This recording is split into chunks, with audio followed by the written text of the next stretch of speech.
ہے بات ایران کی بھی کرتے ہیں اور آپ کو بتا دیں کہ اس تمام صورتحال پر ایران نے ایک بڑا بیان دیا ہے، خاص کر جو IRGC کے وہاں کے جو کمانڈر ہے ان کا بیان سامنے آیا ہے اور انہوں نے کہا کہ ایران کسی بھی حملے کا بھرپور جواب دے گا۔ ایران کسی بھی حملے کا جواب دینے کے لیے مکمل طور پر تیار ہے۔ کہیں نہ کہیں جو بدامنی اس وقت ہے ان کا الزام انہوں نے سیدھا امریکی صدر ڈونلڈ ٹرمپ اور نتن یاہو پر عائد کیا ہے، تاہم انہوں نے یہ صاف کر دیا ہے کہ اگر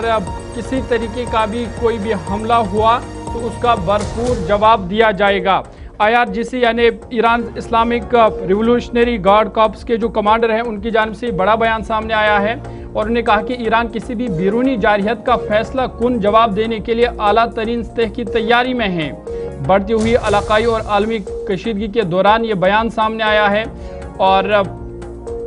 اپنے بیان میں جو کمانڈر ہے محمد پاکپور انہوں نے کہا کہ فورس دشمن کی کسی بھی غلط فہمی کا بھرپور اور فیصلہ کن جواب دینے کے لیے مکمل طور پر تیار ہے۔ ساتھ ہی ساتھ انہوں نے الزام عائد کیا ہے کہ جو موجودہ احتجاجی لہر کو ایران کے مخالفین ہوا دے رہے ہیں، انہوں نے کہا کہ امریکی صدر ڈونلڈ ٹرمپ اور اسرائیلی وزیر اعظم بنجمن نتن یاہو کو بدامنی کا انہوں نے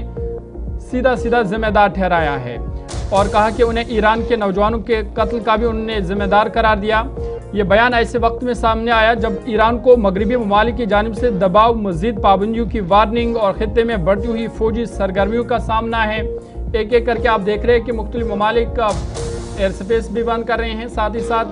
وہاں سے جو ان کے لوگ ہیں ان کو نکلنے کی ہدایت بھی دے رہے ہیں۔ کہیں نہ کہیں دباؤ بنانے کی کوشش اس وقت ایران پر ہے، لیکن اس تمام دباؤ کے باوجود ایران نے یہ صاف کر دیا ہے کہ وہ کسی بھی حملے کا جواب دینے کے لیے تیار ہے۔ قومی سلامتی کے ادارے ہر ممکن خطرے سے نمٹنے کے لیے چوکس اور تیار ہے۔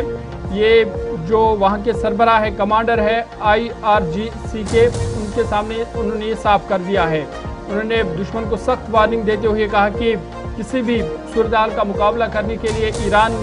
کے جو فورسز ہیں وہ مکمل طور پر تیار ہے اور سیدھا الزام انہوں نے کہیں نہ کہیں امریکہ اور اسرائیل پر لگایا ہے اور کہا کہ اس وقت جو بدامنی اس وقت ہے اس کے لیے امریکہ اور اسرائیل ذمہ دار ہے۔ آگے بڑھ